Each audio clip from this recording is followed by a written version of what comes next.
Business Bites with Kay Chauhan. Wandsworth Radio.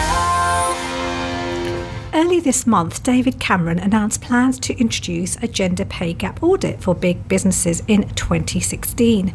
With women earning on average 80p for every pound earned by men, he said businesses employing more than 250 people would have to publish details of the gender pay gap within their organisations. The idea, he said, was to cast a sunlight on the issue and create a culture where gender income inequality would have become a thing of the past within a generation, and women's wages would be pushed up. The CBI, the industry group representing major businesses, said it would rather continue with the voluntary approach and argued the data could be misleading. It has pledged to work with the government to try and ensure flexibility in how the new rules are applied to each company. Juliet Turnbull of 2to3days.com, a Wandsworth-based online recruitment company which pairs mothers seeking part-time work with employers wishing to recruit highly skilled and experienced workers, said an audit will enable a conversation to be had about the gender pay gap, and based on that information, women will be able to walk with their feet and choose those companies that properly remunerate them.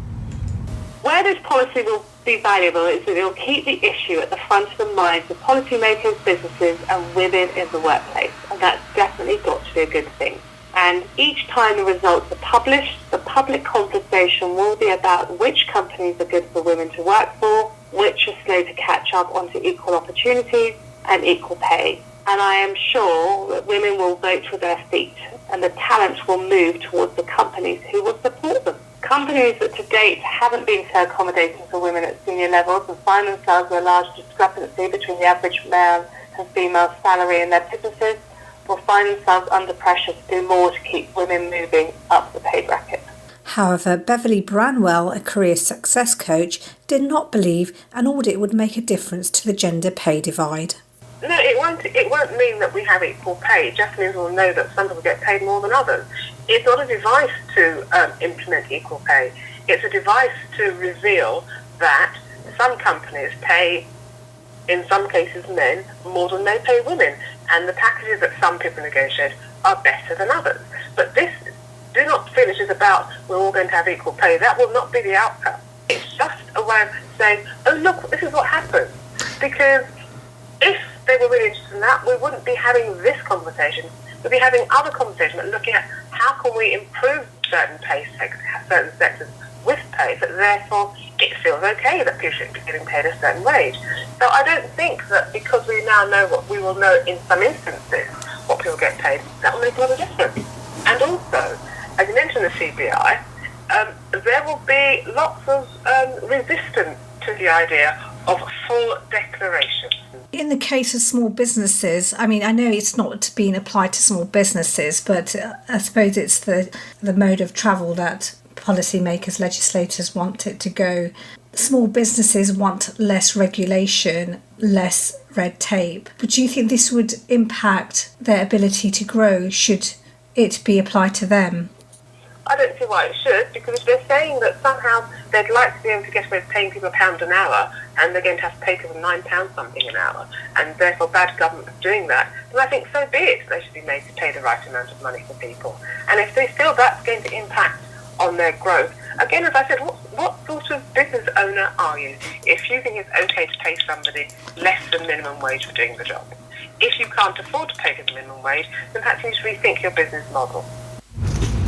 The Adam Smith Institute, the free market right-leaning think tank, is opposed to the move. It says it's a sad state of affairs when even the Prime Minister is promoting the gender pay gap myth. It went on to say forcing businesses with more than 250 employees to publish their pay gaps will only promote more myths and confusion. There is no such thing as an average salary. Education, previous experiences, negotiating tactics, and unique abilities all contribute to one's salary, none of which can be known by comparing John and Jane's annual take-home pay on a spreadsheet. Here, Beverly also subscribes to this view.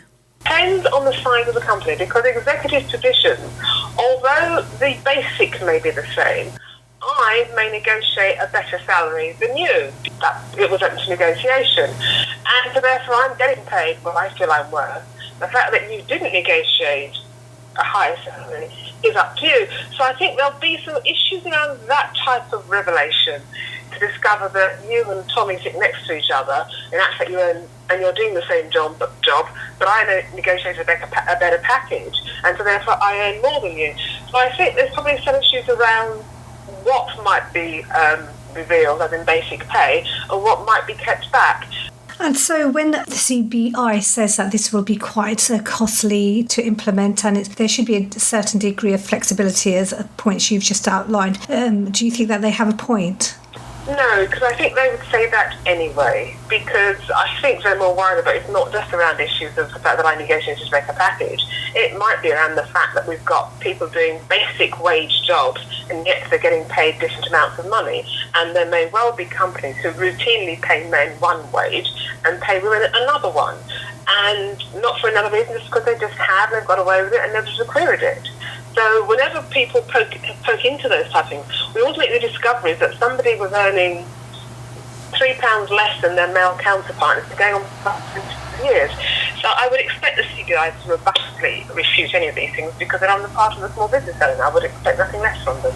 Beverly also believes that any ethical and responsible business owner would not have any objection to this new level of scrutiny on gender pay. But as a small business owner, how does that impact you? You don't have a problem with this new level of scrutiny? Well, in my case, no, because I don't employ anybody. But if I did, it still wouldn't be a problem because, as I said, as part of what I do, I would expect to be seen as an ethical employer. And it's not even about being ethical, it's about what sort of business am I? Am I the type that it routinely employs people and tries to find ways and means of undercutting somebody's salary so I can make a penny here and a pound there? Is that the type of employer I am? Or I've seen as something quite different. And I do believe that how you conduct your business says a lot about the individual as well.